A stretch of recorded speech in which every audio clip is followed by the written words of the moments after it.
जो हम कहते हैं धर्म का उत्थान हो और अधर्म का नाश हो, उसके बाद हम कहते हैं कि इस्लामिक धर्म है। तो सबसे बड़ा तो अपने दिमाग से ये पर्दा हटा दीजिए कि इस्लाम कोई धर्म है। ये बिल्कुल शुद्ध एक राजनैतिक आंदोलन है जो कि अरब से चला है और पूरे उसमें घूम रहा है।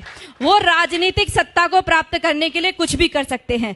दूसरी बात मैं आपको ये कहना चाहती हूँ, देखिए हर मुसलमान जो है अपने आप को आदर्श मानता है कि मोहम्मद को, वो अपने आगे मोहम्मद लिखता भी है, तो वो मोहम्मद जैसा बनना चाहता है। मैं आपसे बस ये विनती करती हूँ कि आप एक बार मोहम्मद का चरित्र जरूर पढ़ें।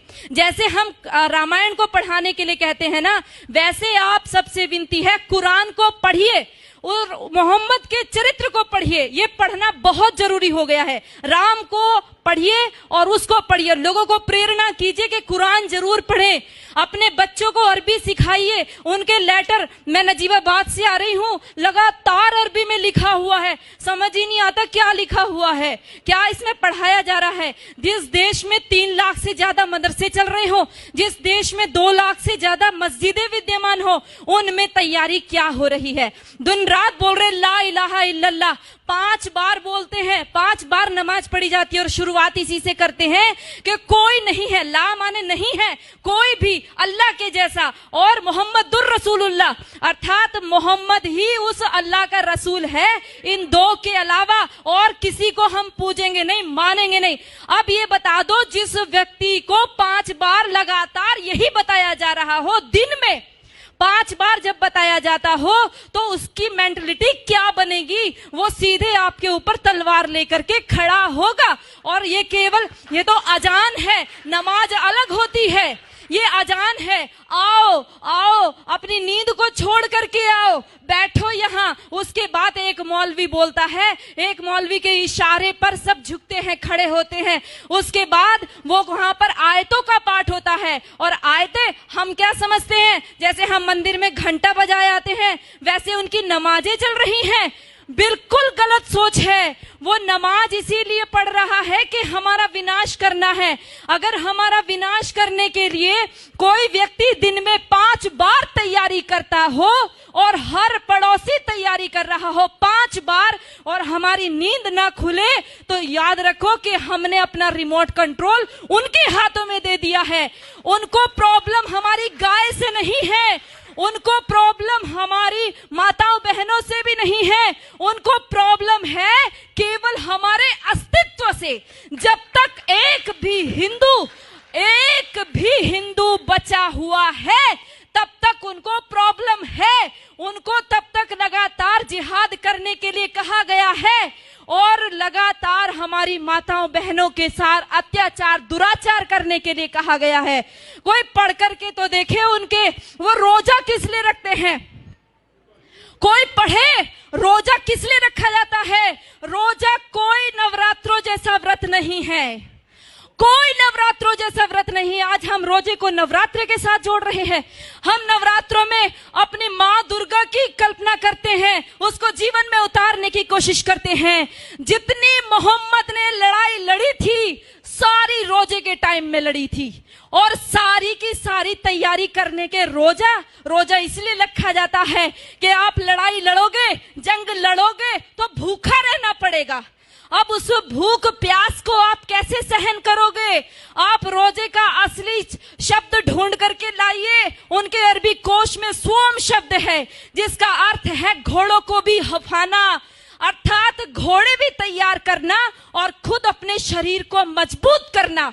अगर उस रोजे की इफ्तार पार्टी में सारे के सारे हिंदू जाकर के बैठते हैं, आश्चर्य होता है जब लखनऊ के मंदिर के मठाधीश भी जाकर के रोजे की इफ्तार पार्टी मंदिर के अंदर कराते हैं, और हम सब लोग केवल फेसबुक पे 1-2 गुस्सा निकाल करके रह जाते हैं। मैं आप सबसे विनती करना चाहती हूँ, याद रखो इनके 5 स्तंभ, जिसमें कहा तौहीद, एक ही ईश्वर है, एक अल्लाह है, उसके अलावा हम किसी को मानते ही नहीं है। हम कहते सर्वधर्म संभाव। अरे लानत है हमारे ऊपर, 1400 साल से जिन लोगों ने केवल कत्लेआम मचाया हो, आज भी हम उनको धार्मिक कह रहे हैं। वो अल्लाह के अलावा और किसी को स्वीकार नहीं करेंगे, वो हर स्तर पर करेंगे, वो दाढ़ी रख करके भी करेंगे, वो पैंट शर्ट पहन के करेंगे, वो अरबी बोल करके करेंगे, वो हिंदी बोलेंगे, वो इंग्लिश बोलेंगे। लक्ष्य केवल एक उनका स्पष्ट है, वो है जब तक एक भी काफिर जिंदा है अल्लाह का काम रुकेगा नहीं। और जो लोग कहते हैं, जिन्होंने बोला रघुपति राघव राजा राम पतित पावन सीताराम, और अगली पंक्ति जोड़ दी ईश्वर अल्लाह तेरो नाम, लानत है हमारे ऊपर। हमने कभी पढ़ करके नहीं देखा अल्लाह कहते किसको है। हमने ईश्वर के बराबर अल्लाह को रख दिया। अरे हमारा ईश्वर दयालु है, कृपा करता है, परंतु अल्लाह का आदेश है। कहां पढ़ोगे? कुरान पढ़ोगे। अल्लाह का साफ आदेश है, जो मेरे को नहीं मानता, जो जिब्राइल मिकाइल को नहीं मानता, जो मोहम्मद को नहीं मानता, वो काफिर है, और काफिर वाजिबुल कत्ल है, वो कटने योग्य है। इतना ही नहीं कहा, जब रमजान का महीना खत्म हो जाए इनको घात लगा करके मारो। पढ़ो सूरा तौबा, पढ़ो सूरा अल बकरा, सारी की सारी कुरान की सारी ये आयतें पढ़ करके देखो, आपको साफ स्पष्ट पता चल जाएगा। हम सोचते हैं कि उनकी हज यात्रा, हम सोचते हैं उनकी हज यात्रा हमारी अमरनाथ यात्रा जैसी है। अरे पढ़ो भाइयों, यदि उनकी हज यात्रा हमारी अमरनाथ जैसी होती तो वहां पर सब लोग जा सकते थे, केवल मुसलमान ही क्यों जाते हैं? आज उनके ऊपर वो वहां से हमारे भाई पैसा भेजते हैं और वहां से वो अपनी सभ्यता को भेजते हैं।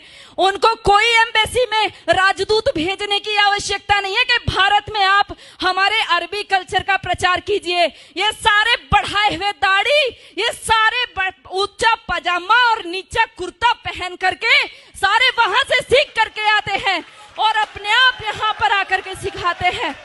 याद रखो, मिटेगा ये धर्म और आबरू भी जाएगी, तुम्हारे नाम से दुनिया को शर्म आएगी। यदि आज नहीं जागे तो कोई हमारे बचाने वाला नहीं है।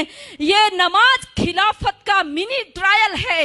ये नमाज इसलिए कहता है कि एक खलीफा बैठाएंगे और उसका राज चलेगा। ये पहले भी हमारा देश आजादी के लिए जूझ रहा था और सारा मुस्लिम जगत खलीफा के लिए जूझ रहा था। इतिहास पढ़ करके देखो, मालाबार में जो युद्ध हुआ, हमारे लोग जो मारे गए वहां की महिलाओं के साथ, क्योंकि खिलाफत आंदोलन फेल हो गया। टर्की में खलीफा था, उसकी खलीफाई चली गई, खलीफा छोड़ करके इंग्लैंड भाग गया। वहां से इनको गुस्सा आया, आक्रोश हमारे हिंदू माताओं बहनों के ऊपर निकाला। वो जो लेडी रीडिंग को पत्र लिखा था हमारी हिंदू महिलाओं ने, कभी पढ़कर देखो, उन्होंने लिखा हमारी कितनी दुर्दशा हुई है। हमारे सामने हमारे बच्चों को, दूध मुहे बच्चों को भाले की नोक पर उछाल करके ऊपर टांग दिया गया। हमारी बेटियों माताओं के साथ में बलात्कार हुए। एक एक माता का बलात्कार करने के लिए 10-10 जिहादी थे और वो 10-10 जिहादी के बीच में फंसी हुई महिला ये सोच रही थी किसके लिए दुख मनाऊं, अपने बेटे के लिए या मेरे शरीर के लिए, किसके लिए रोएंगे।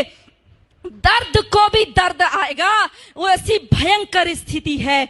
और ये केवल एक आकस्मिक घटनाएं नहीं है, ये सब ऊपर से सिखाया हुआ है। भाइयों, आप सब लोग जो फेसबुक पे इसको रिकॉर्ड कर रहे हैं या अपने मोबाइल में रिकॉर्ड कर रहे हैं, ये मोबाइल में रिकॉर्ड करने की चीज नहीं है, दिल में रिकॉर्ड कीजिए।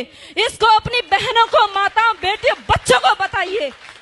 नीति कृष्ण कहता है, नीति का अवलंब ले पहचान शत्रु प्रहार को। कृष्ण का आदेश सुन गुंजा दे गांडीव की टंकार को। ऐ पार्थ चादर तान कर सोता रहेगा कब तलक, तू उठ जरा निज शौर्य का परिचय करा संसार को। तू उठ जरा निज शौर्य का परिचय करा। धन्यवाद।